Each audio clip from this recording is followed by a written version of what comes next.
A'udzu billahi minasyaitonir rajim. Yamhullahu ma yasha'u wa yuthbit wa 'indahu ummul kitab. Kata Allah, Allah menghapus ataupun menetapkan nasib kehidupan manusia. Wa 'indahu ummul kitab, sebab dialah sang pemilik ummul kitab. Ummul kitab itu Lauhil Mahfud. Jadi Bu, ini saya kasih tahu. Kamu besok apa yang akan terjadi padamu, kamu nggak tahu. Kamu nggak tahu. Siapa yang tahu? Allah tahu, malaikat tahu. Sebagian hamba-hamba Allah ada yang diberitahu. Mereka bisa lihat catatannya, sebab catatan nasib manusia itu tertulis di dalam sebuah kitab, di dalam sebuah tempat namanya Lauhul Mahfuz. Lauhul Mahfuz ada tuh di atas langit sana, itu tempat yang sempat dilihat oleh baginda kita Nabi besar Muhammad sallallahu alaihi wasallam. Jadi ini adik-adik yang sampai datang umur hampir kepala 3. Kepalanya ada 3. Enggak, maksudnya umurnya ya Bu ya. Tapi belum datang juga jodohnya, kamu bertanya-tanya, kiranya apakah ada jodoh saya di dunia ini? Gak usah dijawab, ada katanya.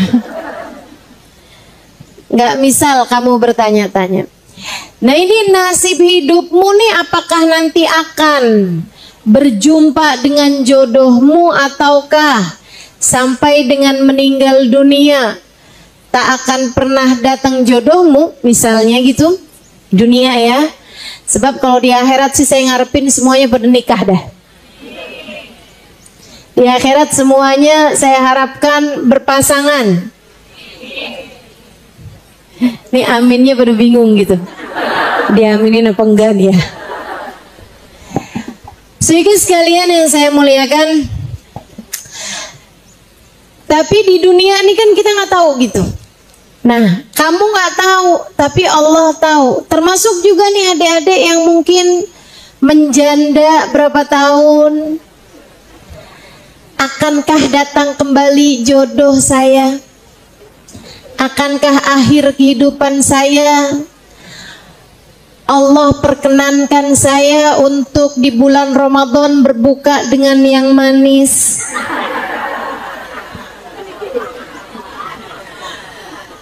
Itu kan kamu nggak tahu gitu. Siapa yang tahu? Allah. Siapa lagi yang tahu? Malaikat-malaikatnya Allah. Dan terkadang Allah bukakan isinya Lauhil Mahfud kepada beberapa hamba-hamba tercinta di sisi Allah, atau kepada beberapa makhluk-makhluknya Allah Subhanahu wa Ta'ala, seperti syayatin, dan terutamanya seperti setan-setan, dan terutamanya adalah iblis. Jadi itu si setan, terus bangsa jin itu emang suka ngintip. Berarti kalau ketemu orang suka ngintip, mirip ama, suka ngintip tuh. Mereka suka cari tahu apa sih isinya, gimana sih nantinya. Akhirnya dikasih tahu. Udah tahu nih si hasil ngintip nih, kemudian dikasih tahu sama orang-orang yang collab sama mereka. Ada tuh kan yang suka collab sama bangsa jin, suka collab sama setan. Terus nanti orang datang, kiranya presiden yang akan terpilih 2029,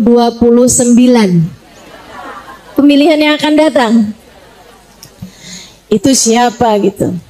Emang itu udah ada Ustazah di Lauhil Mahfudz? Udah ada. Yang terpilih 2024 juga udah ada, sampai akhir kehidupan Indonesia nih kayak gimana nanti ke depannya. Nah, itu semuanya udah ada, catatan nasibnya Indonesia tuh udah ada, teman-teman, udah ada. Ada di dalam kitab namanya Lauhul Mahfudz. Saudariku sekalian yang saya muliakan, jadi dari sini kamu tahu, belum tentu yang tahu isinya Lauhil Mahfudz itu orang mulia. Kadang-kadang hasil ngintip tadi itu, kadang-kadang hasil ngintip, hasil curi-curi dengar, curi-curi lihat gitu. Si bangsa-bangsa makhluk-makhluk halus tadi itu. Nah, ada juga para wali-wali yang tahu-tahu juga banyak, yang ngasih tahu apa yang akan terjadi ke depan gitu. Banyak teman-teman saudaraku sekalian yang saya muliakan.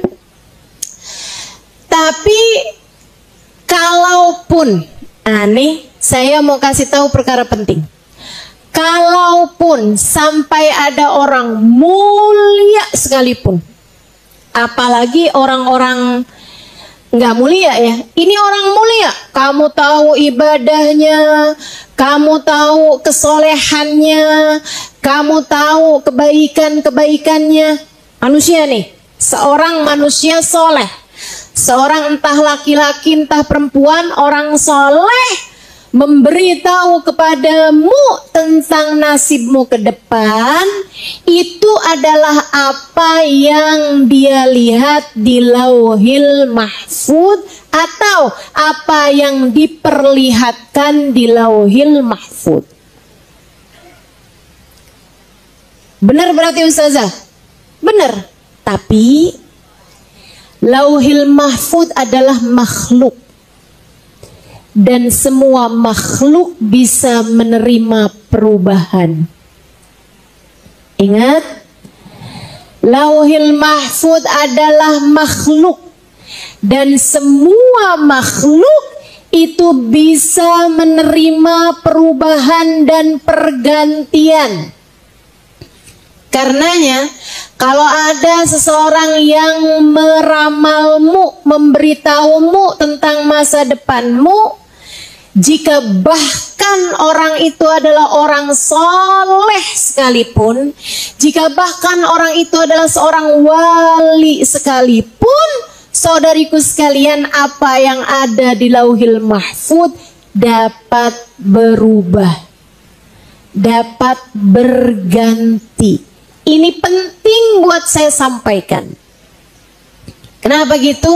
Agar apabila ada kabar-kabar gembira yang disampaikan sama mereka, cukup sebagai kabar gembira saja, jangan sampai jadi sesuatu yang dapat memperdaya dirimu. Misal ibarat kata nih, ada seorang wali bilang, kamu adalah ahli surga. Misal, amin aja. Misal, ya. Misal ada seorang wali bilang, kamu adalah seorang yang tempatnya di akhirat nanti surga Firdaus yang paling tinggi. Amin lagi. Misal. Walaupun emang kayak nggak pernah juga ya ada seorang wali apalagi gitu yang ngasih tahu kita hal yang seperti itu. Tapi andai ada yang kayak begitu, itu cukup jadi kabar gembira aja, menunjukkan bahwa jalanmu sudah benar. Akan tetapi jangan membuatmu jadi terpedaya. Kayak yang maksiat berarti nggak apa-apa nih, nyolong duit laki kagak apa-apa nih, jewer-jewer anak gitu ya, ngata-ngatain suami gitu kan, ngata-ngatain orang gitu, kayak nggak apa-apa nih, udah surga ini. Jangan pernah terpedaya, sebab seperti apapun, ya, kayak apapun yang disampaikan sama orang soleh sekalipun, yang paling mentok yang dia bisa lihat adalah Lauhul Mahfud. Dan Lauhul Mahfud, sekali lagi saya ingatkan, meskipun ia adalah kitab berisi nasib kehidupan, tapi ia adalah makhluk, dan makhluk seperti apapun tinggi nilainya tetap aja dapat menerima perubahan sesuai dengan firman Allah yang tadi telah saya sampaikan. A'udzubillahi minasyaitonirrajim. Yamhullahu ma yasha'u wa yuthbit wa indahu ummul kitab. Allah dapat menghapus ataupun dapat menetapkan apa yang telah tertulis di Lauhul Mahfud. Allah bisa menetapkan ataupun menghapuskan apa yang telah tertulis di Lauhul Mahfud. Makanya saya pernah diceritakan guru saya, salah satu kiai di Jawa Tengah sini. Dia bilang ada seorang ahli tauhid, ahli ibadah pada Allah. Dia ibadah aja gitu. Ibadah aja dia. Satu hari dia datang kepada seorang kiai,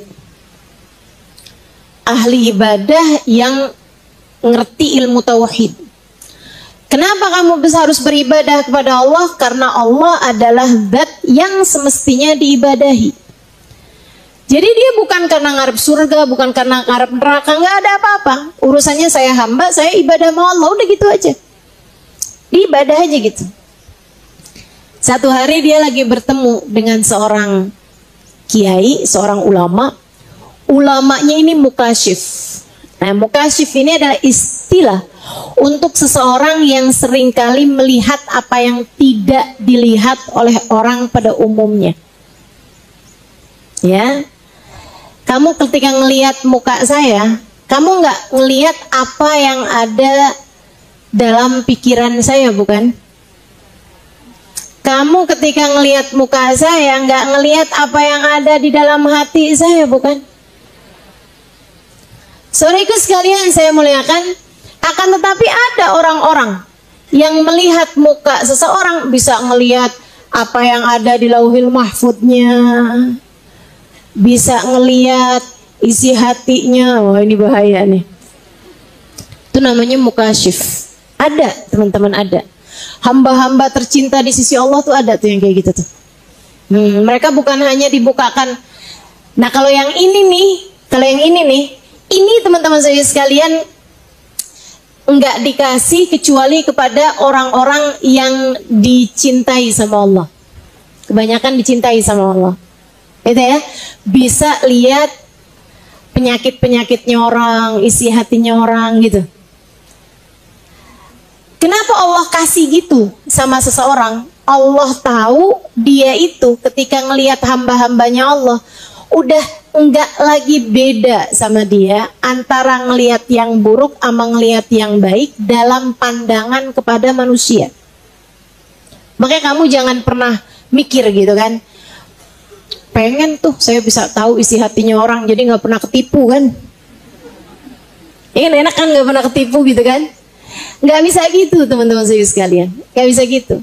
Saya sih kalau dibilang misalnya, Halimah kamu mau nggak bisa tahu isi hatinya orang? Ya Allah jangan sampai, Allah jangan sampai, Allah jangan sampai. Kenapa gitu? Kita nggak tahu isi hatinya orang aja susah buat husnudzon, susah buat baik sangka. Saya nih nggak tahu isi hatinya orang aja, kadang-kadang susah mau buat buruk sangka, masih dateng aja buruk sangka. Ini orang kayaknya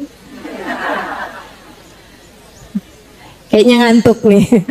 Nggak apa-apa kalau ngantuk, bukan buruk sangka ya. Sedikit sekalian gitu, kayak susah mau selalu bisa husnudzon sama orang gitu kan. Apalagi kalau bisa tahu isi hatinya orang. Makanya udah saya nggak mau dikasih hal-hal begituan sama Allah Subhanahu wa taala. Biarkan kita jadi orang yang berusaha belajar untuk terus bisa dapat ridhonya Allah Subhanahu wa taala insyaallah. Amin. Akhirnya si kiai ini, ulama yang didatengin sama ahli tauhid tadi ini, abid mukhlis khalis lillah, dia ibadah pada Allah Subhanahu wa taala hanya karena ibadah pada Allah. Si abid ini tadi datang di majelisnya seorang kiai. Kiainya begitu melihat, habis selesai majelis dia bilang, maaf sekali, saya ngelihat kamu nih orang baik banget, tapi saya sedih banget ngelihat lauhil mahfud kamu ketulis di situ kamu sebagai ahli neraka. Abid nih dikasih tahu kayak begitu. Serius kalian saya muliakan. Dia bilang begini nih, innalillah wa inna ilaihi raji'un. Bukan artinya wah musibah besar nih, bukan, tapi semua punya Allah dan hanya kepada Allah kita kembali. Dia bilang, kita kan cuma wajib ibadah ya kiai ya, ibadah aja. Allah mau taruhkan saya di mana itu haknya Allah Subhanahu wa taala. Ini keren nih, keren banget. Dia bilang, kiai, saya kiai lebih seneng ditaruh di neraka dalam keadaan taat. Hidup saya taat, Allah kembalikan saya ke neraka, saya nggak apa-apa, daripada Allah masukkan saya ke dalam surga sementara hidup saya bergelimangan dengan dosa dan maksiat.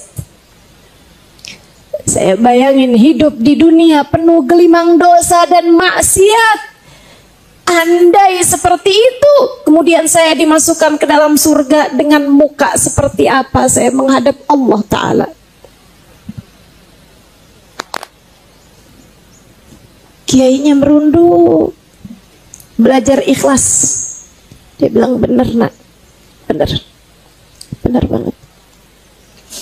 Habis selesai ngobrol-ngobrol, tadi nih, ahli ibadah tadi nih jalan.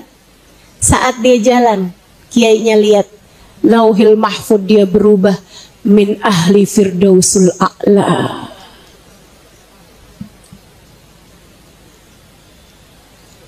Isi lauhil mahfud biarkan tetap jadi rahasia.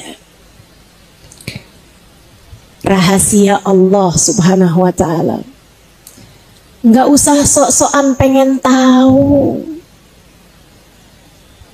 Saya ntar ahli surga apa ahli neraka ya?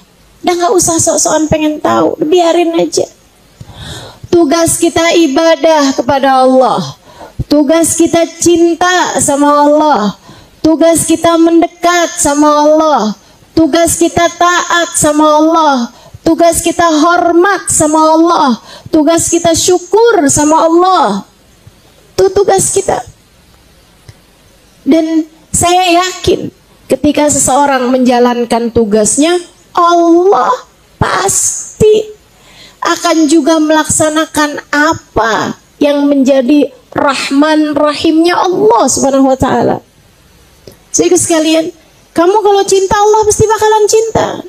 Dan kalau udah Allah cinta, Allah tahu apa yang harus dia lakukan kepada hamba-hambanya yang dia cinta. Teman-teman sekalian yang saya muliakan, ya sekali lagi, isinya lauhil mahfud itu adalah buku catatan kehidupanmu yang seharusnya enggak bikin kamu kepikiran dengan sangat melebihi kepikiran kamu terhadap ketaatan yang harus kamu lakukan. Kita jalanin tugas aja. Biarkan Allah melaksanakan apa yang telah Ia tuliskan sebagai nasib kehidupan kita dengan penuh Rahman Rahim kepada kita sekalian. Dah gitu aja, gitu kan? Sebab isinya lauhil mahfud seperti mana yang tadi saya sampaikan, dapat berubah-ubah. Sebab lauhil mahfud itu adalah makhluk.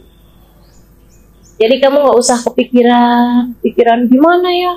Kalau ternyata tertulis di nasibnya begini gimana ya? Kalau ternyata tertulis di nasib saya begitu gimana ya? Nggak usah. Tugasmu aja nih kamu pikirin. Nggak usah pusing-pusing. Nanti 5 tahun yang akan datang siapa ya presiden yang akan terpilih? Nah, ngapain? Kamu pusingin dari sekarang. Dan nggak usah yang terjadi kemarin aja kita nggak usah pusingin tuh nggak?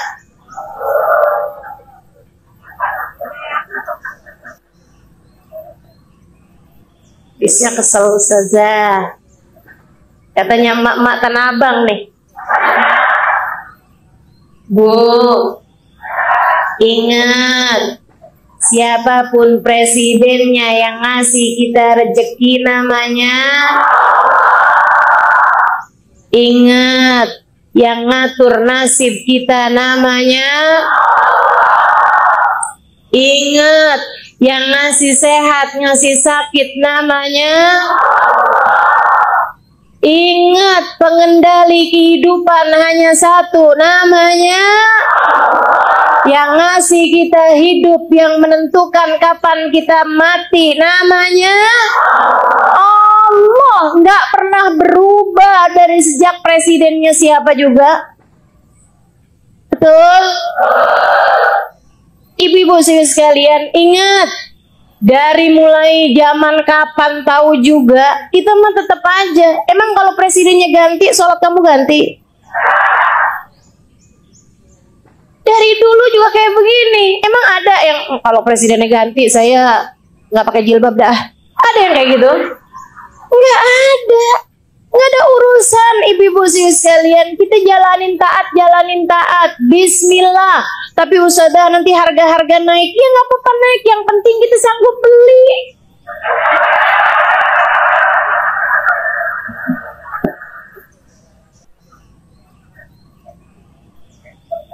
Sudah.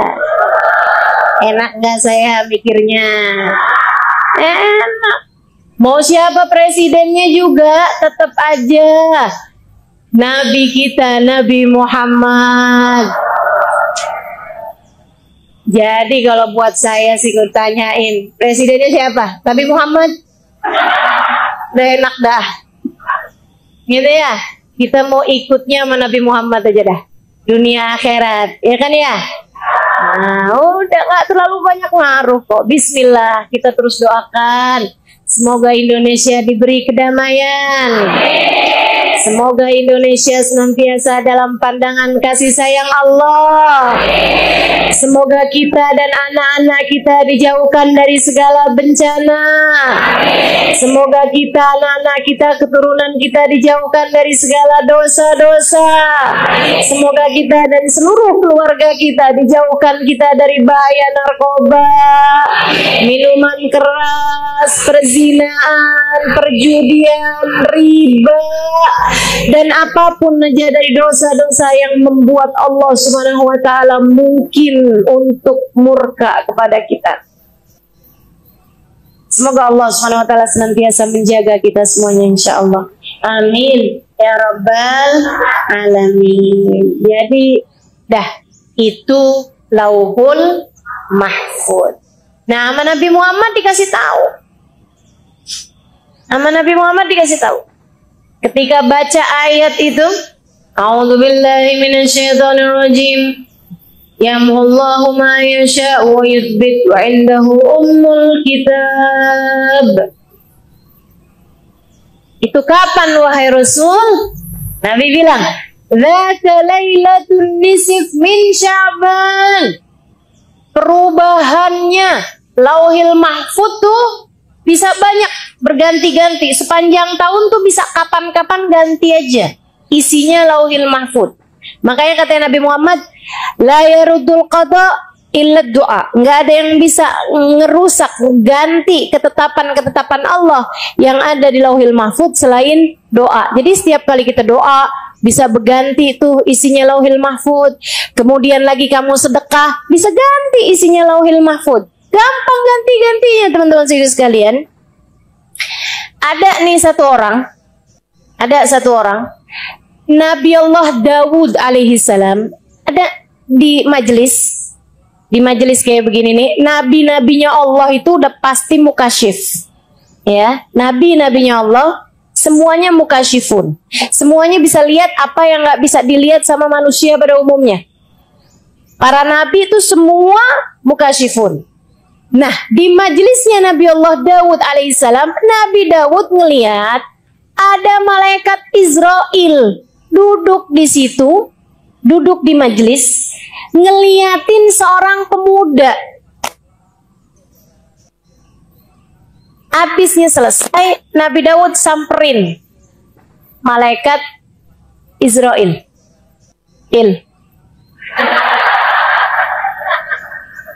Habis bingung manggilnya, coba apa coba? Malai. Nggak enak banget ya. Kamu tadi ngeliatin pemuda itu mulu, kenapa? Kata malaikat Israel, itu umur masih muda, tapi sisa 3 hari lagi aja. Hidupnya hanya tinggal 3 hari lagi aja. Oh, udah tuh. Dapat 3 minggu. Nabi Allah Daud ngelihat pemuda itu masih hidup. Itu apa salah apa gimana tuh ya? Malaikat Israel disuap apa gimana nih?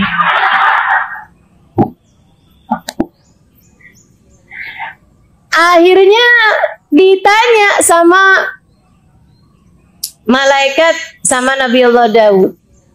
Pas ketemu, Israel, kemarin kamu bilang pemuda itu tuh umurnya cuma 3 hari. Kok saya ketemu lagi 3 minggu dia masih hidup?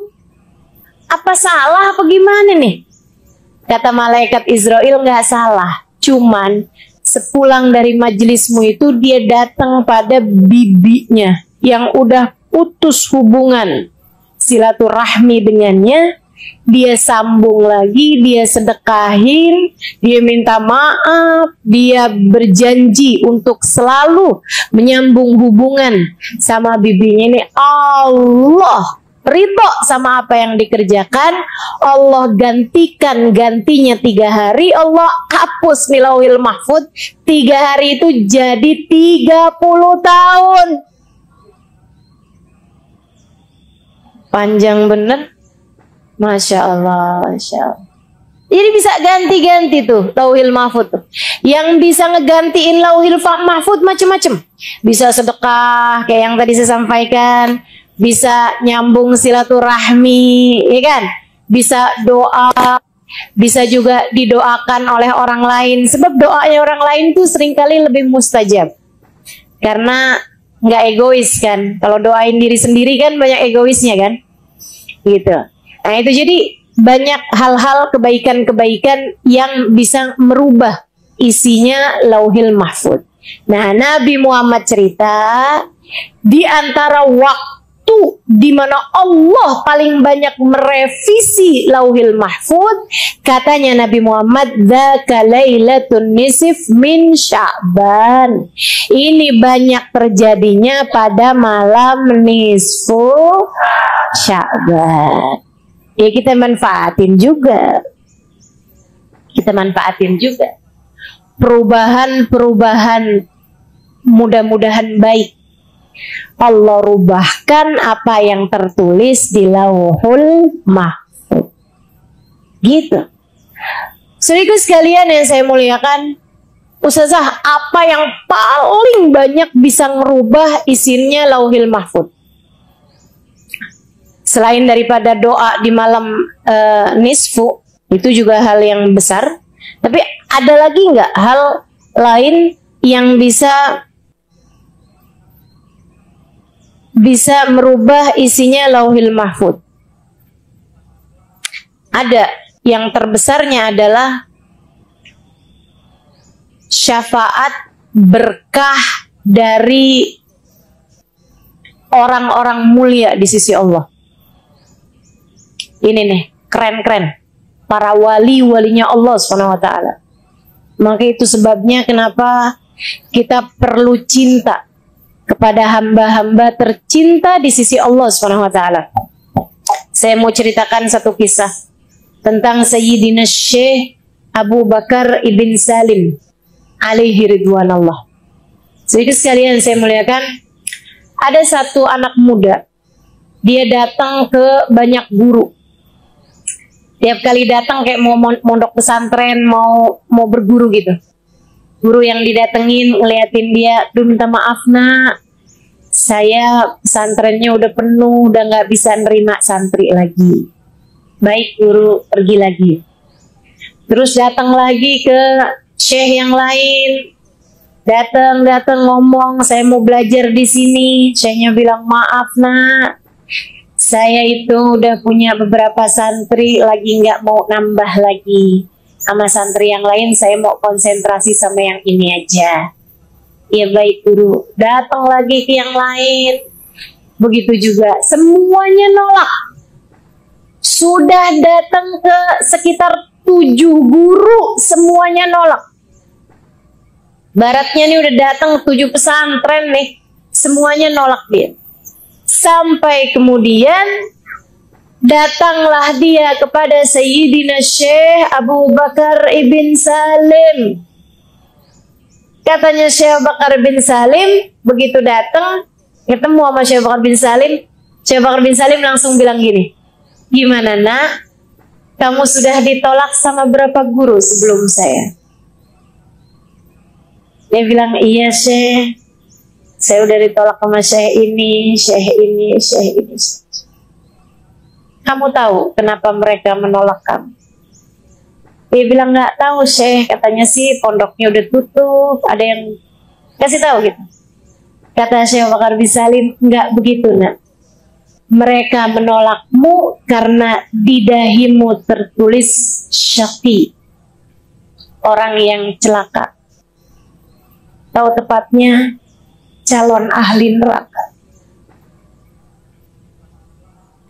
Kata Syekh Bakar bin Salim, "Dan tadi malam sebelum kedatanganmu hari ini kepadaku, aku berdoa memohon kepada Allah Subhanahu wa Ta'ala agar mengganti syaqi yang ada pada dirimu dengan Sa'id, calon orang yang beruntung, calon penghuni surga Allah. Dan Allah mengijabahnya. Maka ahlan wa sahlan kepadamu nak, silahkan bergabung dan belajarlah bersamaku di sini."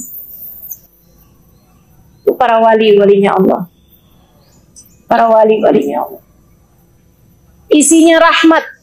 Sebab mereka pengganti baginda Nabi besar Muhammad. Yang mana baginda Nabi besar Muhammad, Allah mengatakan tentangnya, "A'udzubillahi minasyaitonirrajim. Wa ma arsalnaka illa rahmatan lil alamin." Tidaklah kami utus engkau wahai Nabi Muhammad melainkan sebagai bentuk kasih sayang kami di atas muka bumi ini. Gitu kata Allah buat Nabi Muhammad, kami utus engkau sebagai kasih sayang kami ke atas muka bumi. Maka Nabi kerjaannya terus saja doain orang dapat hidayah, doain orang dapat hidayah, doain orang dapat hidayah, terus kayak begitu. Walaupun disakitin, walaupun berdarah-darah kakinya, walaupun tanggal giginya, walaupun robek dahinya, walaupun apa yang terjadi, Nabi Muhammad doanya, "Allahumma hdi qaumi fa innahum la ya'lamun." Kasih hidayah aja semuanya ya Allah, sayangi aja semuanya ya Allah, ampuni aja semuanya ya Allah, rahmati aja semuanya ya Allah. Itu Nabi Muhammad. Para wali-wali itu jadi kayak begitu juga. Mereka adalah ahli-ahlillah. Mereka adalah penerus-penerus rahmat Allah SWT di atas muka bumi. Jadi kalau kamu ketemu sama orang, terus orangnya itu ngasih tahu kamu hal-hal yang bikin kamu takut, udah nggak usah ikut. Nggak usah ikut. Kalau kamu belajar sama orang, orangnya terus bilang, "Kamu kalau nggak datang 3 kali ke majelis saya, kamu bakalannya celaka." Udah nggak usah hadir sekalian. Karena nggak gitu. Saya banyak berjumpa dengan para kekasih Allah Subhanahu wa Ta'ala, teman-teman sekalian, dan isi dari lisan-lisan mereka adalah kasih sayang. Isi lisan-lisan mereka adalah kasih sayang. Apalagi kalau itu adalah hal yang dilarang dalam Islam. Misalnya, ada seorang ustadz manggil santri perempuannya, berdua-duaan, suruh buka jilbab depan dia, suruh buka aurat depan dia. Kalau kamu nggak nurut sama saya, kamu bakalan ilmunya nggak manfaat. Nggak apa-apa, nggak manfaat ilmunya dia, nggak apa-apa. Kenapa gitu? Di atas syariat agama Allah nggak ada ajaran apapun. Ajaran agama Allah di atas segalanya, teman-teman sekalian. Ada orang ngomongnya nakut-nakutin, celaka lah kalau nggak ini, kalau kamu nggak ngasih saya 10 juta,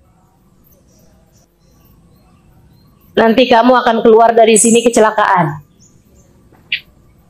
Jangan kasih sekalian, jangan kasih. Tapi kamu juga jangan takut, jangan takut.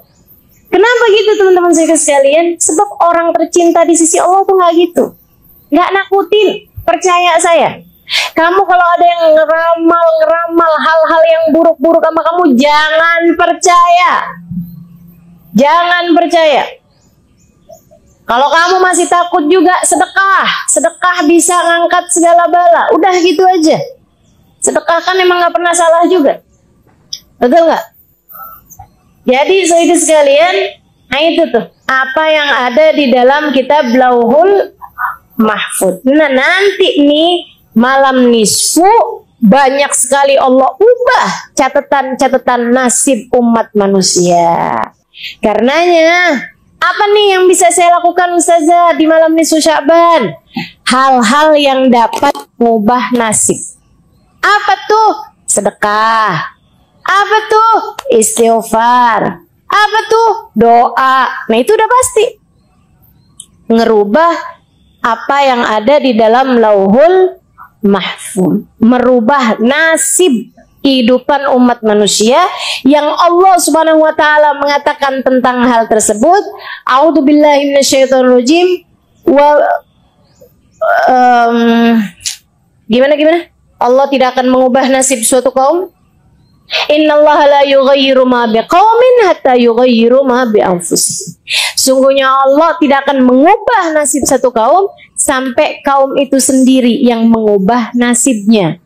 Artinya, dengan kamu bersedekah, kamu sedang usaha untuk mengubah nasib. Gitu ya. Malam nisfu Sya'ban, kerjakan sesuatu yang dapat mengubah nasibmu. Di antaranya tadi yang saya bilang, sedekah. Ustazah, kalau misalnya nih ya, sedekahnya bukan malamnya, tapi besoknya. Itu gimana Ustazah? Yaitu namanya bukan malam nisfu Sya'ban, tapi hari nisfu Sya'ban. Dan maksudnya yang mulia di nisfu Sya'ban adalah malamnya, bukan siangnya.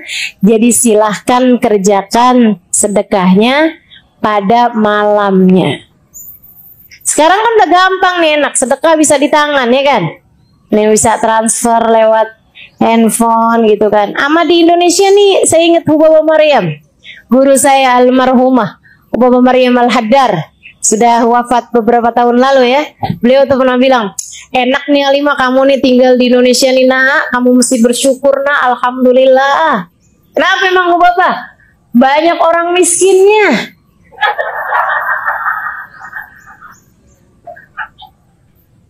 Ini emang kadang-kadang kita nih sama cara berpikirnya para wali suka rada heran gitu, suka nggak nyambung gitu. Saya bilang, maksud Bapak enak di mananya? Ya enak kan nak, kamu bisa sedekah kapan aja. Ya juga ya. Kamu bisa sedekah kapan aja, Halimah, enak, asal keluar rumah kamu udah bisa sedekah. Kadang-kadang dalam rumah aja kamu bisa didatengin pengemis, bisa gampang sedekah. Kamu tahu nak, saya ini susah kalau mau sedekah di Madinah, pakai pergi dulu ke haram, ke tanah haram gitu, pergi dulu ke Masjid Nabawi gitu, untuk bisa bersedekah gitu. Karena tetangga-tetangga semua orang-orang mampu semua, jadi mesti jalan agak jauh buat bisa bersedekah. Masya Allah. Nih ya, jadinya alhamdulillah gitu kan, malam nisfu Sya'ban jangan lewatkan sedekah. Tuh, Kemudian lagi jangan lewatkan apa tadi? Istighfar. Sebab istighfar itu juga itu. Kata Allah Subhanahu wa taala, "Wa ma kana Allahu liyu'adzibahum wa anta fihim wa ma kana Allahu liyu'adzibahum wa hum yastaghfirun." Allah tidak akan mengadab satu kaum selagi engkau wahai Nabi Muhammad bersama dengan mereka, dan Allah tidak akan mengadab satu kaum selagi mereka wahai Nabi Muhammad senantiasa beristighfar. Nah, itu ngangkat balak-balak istighfar. Dibanyakin istighfar.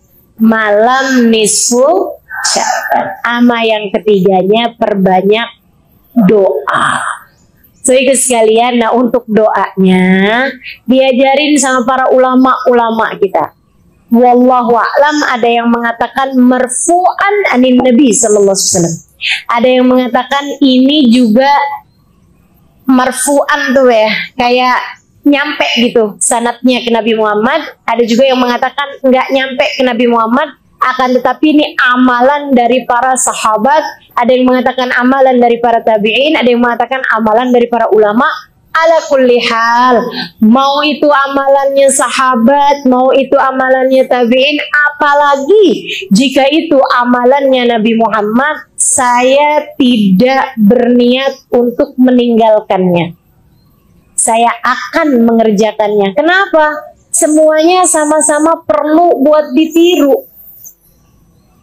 Jika itu amalannya ulama, ya kita perlu niru dong sama ulama.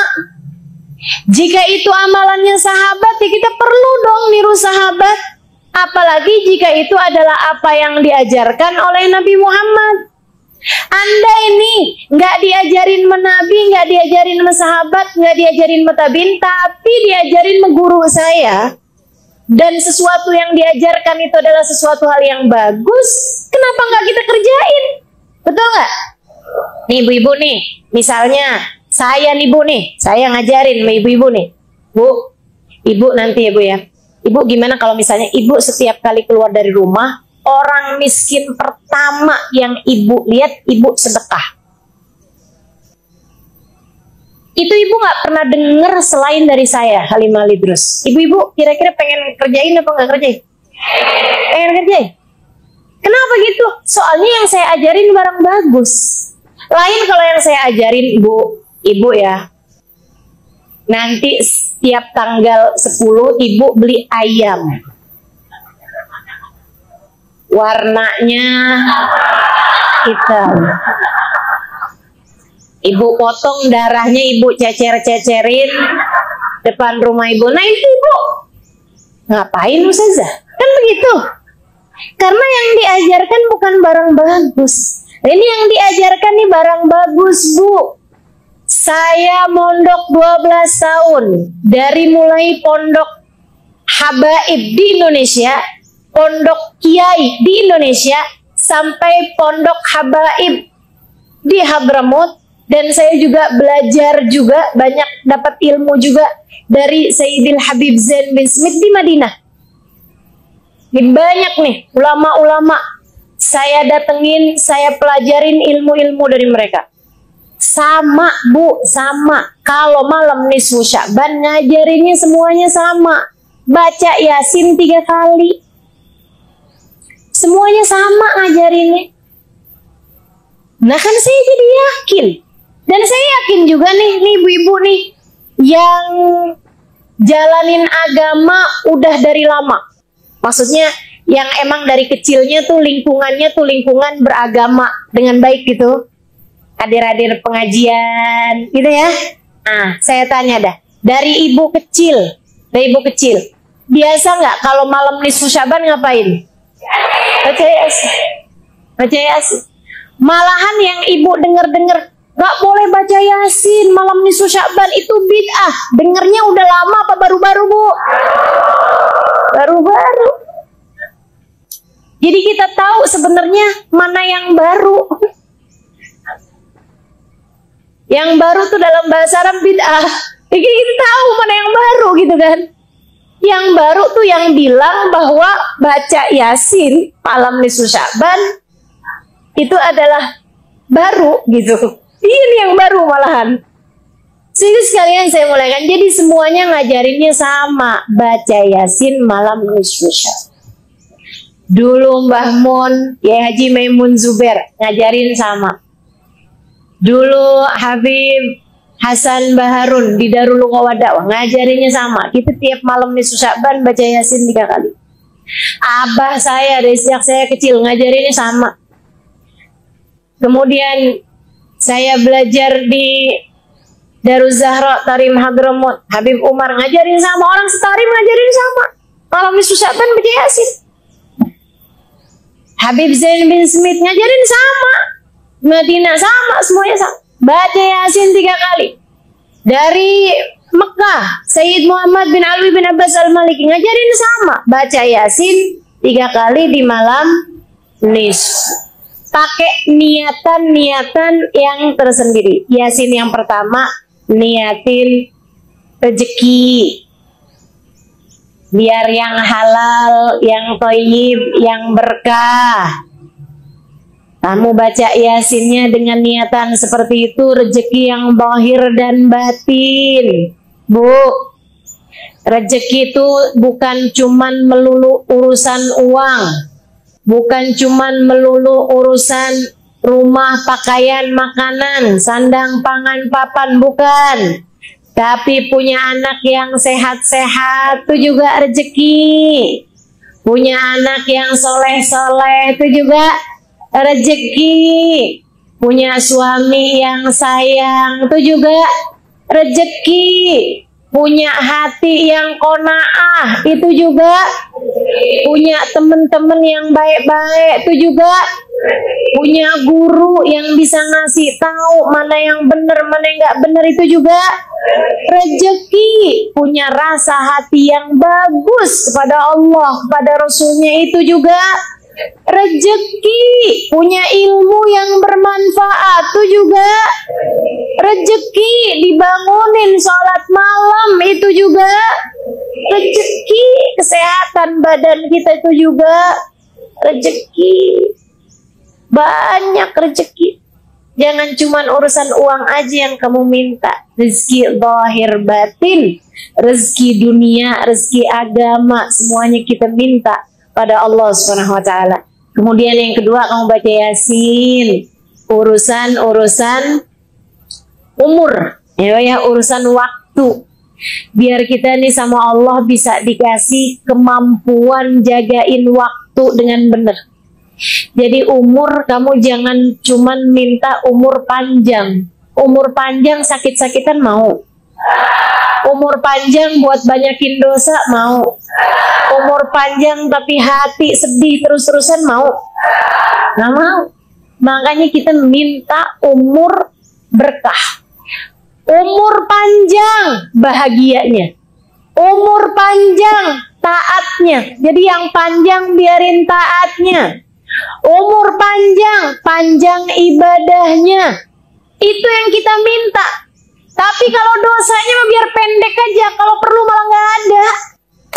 Tuh, sengsaranya biar pendek aja, kalau perlu malah nggak ada. Itu kita minta sama Allah Subhanahu wa taala. Umur selamatnya biar yang panjang, umur bahagianya biar yang panjang, umur manfaatnya biar panjang. Begitu kan? Kita hidup biar banyak manfaatnya buat orang lain. Itu yang harus kita minta pada Allah Subhanahu wa taala, bukan asal panjang umur. Bu, lebih daripada minta panjang umur, minta kemampuan ngisi umur. Minta kemampuan ngisi umur. Karena beda banget cara kita ngisi umur sama cara para wali-wali Allah ngisi umur. Beda banget. Saya kalau ngelihat guru saya, Hubabah Nur, Ummu Salim bin Hafid, itu beliau, ibu-ibu sekalian, ngisi umurnya pinter banget, pinter banget. Hidupnya maben ta'ah ila ta'ah, dari taat ke taat, dari ibadah ke ibadah, dari ilmu ke ibadah, ke hikmah, ke dakwah, terus gitu aja. Itu Bu beliau. Satu hari saya bilang sama beliau, Bapak saya udah kasih tahu kok itu. Ada satu hal gitu. Terus Bapak bilang, kamu gak kasih tahu sih Halimah, ada jauh-jauh hari. Saya bilang, saya udah kasih tahu Bapak. Saya kirimin WhatsApp. Katanya Bapak, nah saya gak keburu. Halimah saya gak keburu buat buka WhatsApp.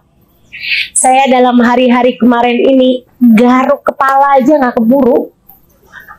Ibarat katanya gitu. Garuk kepala saya aja gak keburu. Dan saya ngerti kalau beliau lagi ngomong kayak gitu tuh saya paham banget situasinya. Saya ngerti banget tuh situasi. Sehingga gak membuat beliau gak keburuan tuh buat ngeliatin WhatsApp. Apalagi buka scroll TikTok. Ya Allah, ya Allah. Coba tuh betapa gabutnya kamu punya kehidupan. Betapa enggak pentingnya kita menjalankan hari-hari ini yang kita kerjain. Bapak Nur itu tamunya kadang-kadang nyiapin sarapan buat 200 orang. Nih Ustazah Nabila nih tahu persis. Beliau tinggal bersama dengan Hubabah untuk waktu yang cukup lama. Itu ngurusin tamunya yang datang tiap hari. Apa Bil? Ratusan jumlahnya teman-teman sekalian. Ratusan. Beliau sendiri yang ke dapur. Suami saya mau datang tamu 10. Saya udah sibuk dari seminggu sebelumnya. Segitunya bukan masak, GoFood. Ya Allah, ya Allah, ya Allah. Emang beda banget caranya jalanin kehidupan nih antara kita sama orang-orang tercinta di sisi Allah Subhanahu wa taala. Dari mulai khidmah, beliau ngajar, beliau ibadah, beliau baca Quran, beliau tasbih, beliau berzikir, beliau. Saya berapa hari kemarin menemani beliau saat beliau sedang di Medan. Ya Allah, berasa remahan rengginang di Kalengkongguan. Sambil saya mikir, orang Indonesia harap bersabar. Jatahmu dari seorang ustazah hanyalah Halimah Al-Idrus. Mohon maaf. Masya Allah, Masya Allah. Tuh, hamba-hamba tercinta di sisi Allah SWT. Pinter-pinter jalanin hidupnya. Tahajud mereka iya, nerima tamu iya, khidmah sama suami iya, ngurusin anak iya, ngurus tamu iya, dakwah iya, nyari ilmu iya, ngajar iya, sholat sunnah nggak tinggal, ibadah semua nggak ditinggal. Masya Allah, Masya Allah. Kalau baca ratib tuh dulu tuh, kalau udah afdhalu dzikri fa'lam annahu la ilaha illallah gitu ya, dari 40 asalnya, 50 asalnya, lama-lama naik jadi 100. Baca la ilaha illallahnya tuh, lama-lama jadi 500, lama-lama jadi 1000. Siapa? La ilaha illallah, la ilaha illallah, la ilaha illallah. Panjang benar, Hubabah nggak kelar-kelar. Saya bilang, Hubabah, kemana? Saya bilang gitu. Kemana gitu, kan? Saya bilang gitu, udah selesai nih Hubabah. Kamu udah selesai? Iya Hubabah, berapa banyak? 50, 1000, Halimah. Loh, 1000. Masya Allah, Masya Allah. Kita sibuk disuruh baca la ilaha illallah 1000. Hari kapan tuh Ustazah? Boleh nyicil nggak Ustazah? Masya Allah. Emang asli jauh banget kita sama para wali-walinya Allah dalam menjalani umur kita. Makanya saya kalau mikir-mikir minta umur panjang, ngapain? Dikasih umur segini aja banyak gabutnya. Dikasih umur segini aja banyak kita kerjain hal-hal yang gak manfaat gitu.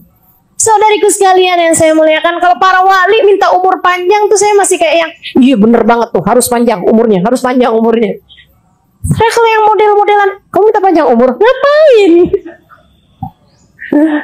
Makanya dah, lebih daripada minta panjang umur, mendingan kamu minta, ya Allah, karuniakanlah kepada kami kemampuan mengisi umur kami dengan cara yang terbaik. Ajarkan kami bagaimana mengisinya dengan cara yang terbaik ya Allah. Biar panjang taatnya, biar panjang ibadahnya, biar panjang ilmunya, biar panjang dakwahnya, biar panjang manfaatnya buat umat. Amin ya Rabbal Alamin. Itu Yasin yang kedua. Nah, Yasin yang ketiganya teman-teman, kita minta sama Allah SWT, dan ini yang paling penting, hal yang paling saya takutkan, hal yang paling saya ngeri. Kita minta sama Allah dengan Yasin yang ketiga agar Allah anugerahkan kepada kita saat kematian kita tiba, kematian dalam husnul khotimah. Apa artinya? Mati dalam keadaan bawa iman, mati dalam keadaan bawa Islam. Ustazah kenapa ngeri? Ngeri saya. Kenapa gitu? Sebab belum tentu. Saudaraku sekalian yang saya muliakan, belum tentu. Guru kami Sayyidil Habib Umar bin Hafid, guru kita Sayyidil Habib Umar bin Hafid mengatakan, katanya beliau nih, banyak banget orang yang hidup di antara umat Islam, tinggal di perumahan umat Islam, berkawan dengan umat Islam, mati di lingkungan umat Islam, dikafani dengan kafan umat Islam, dimandikan dengan cara mandinya umat Islam, disolati di masjid-masjid orang Islam, dikuburkan di pekuburan orang Islam, akan tetapi di dalam kubur dia tidak dianggap oleh Allah sebagai orang yang beriman. Di hadapan Allah ia tidak dianggap sebagai orang yang beriman. Tar di akhirat ketika Nabi Muhammad menggiring umatnya, dia tidak termasuk di antara mereka itu. Saudariku sekalian, jangan sampai kita menjadi salah satu di antara mereka. Tapi kan kita nggak tahu. Ini pesan yang dipesankan sama Nabi Allah Ibrahim kepada putra-putranya. La tamutunna illa wa antum muslimun. Jangan mati kecuali sebagai umat Islam, nak. Jangan mati kecuali sebagai orang yang beriman, nak. Siapa anaknya Nabi Ibrahim? Nabi Ishak dan Nabi Ismail. Nabi-nabinya Allah dipesenin sama Nabi Allah Ibrahim, jaga iman kalian wahai anak-anakku, padahal dia adalah seorang nabi. Artinya bahkan seorang nabi sekalipun, jika Allah berkehendak mencabut iman dari dalam hati mereka, apa yang bisa dia buat? Sebab kekuasaan Allah di atas semua itu. Jika bahkan kepada nabi aja begitu, bagaimana menurutmu kepadamu? Bagaimana menurutmu dengan kita, saudariku sekalian? Kita nggak pernah punya jaminan buat mati dengan membawa iman. Saya tidak pernah mendapatkan jaminan untuk mati sebagai umat Islam. Karenanya saya takut, saya ngeri, saya khawatir. Saya takut, saya ngeri, saya khawatir.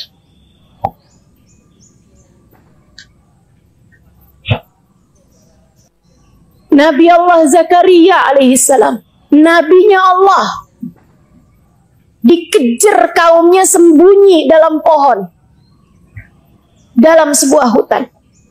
Iblis ngasih tahu sama orang yang ngejar dari umatnya, tuh Zakaria sembunyi dalam situ. Umatnya bawa gergaji dari atas sampai ke bawah. Ketika nyampe gergaji tersebut di atas kepalanya, Nabi Allah Zakaria teriak, sakit dong, gergajiin tengkoraknya. Nabi Zakaria teriak.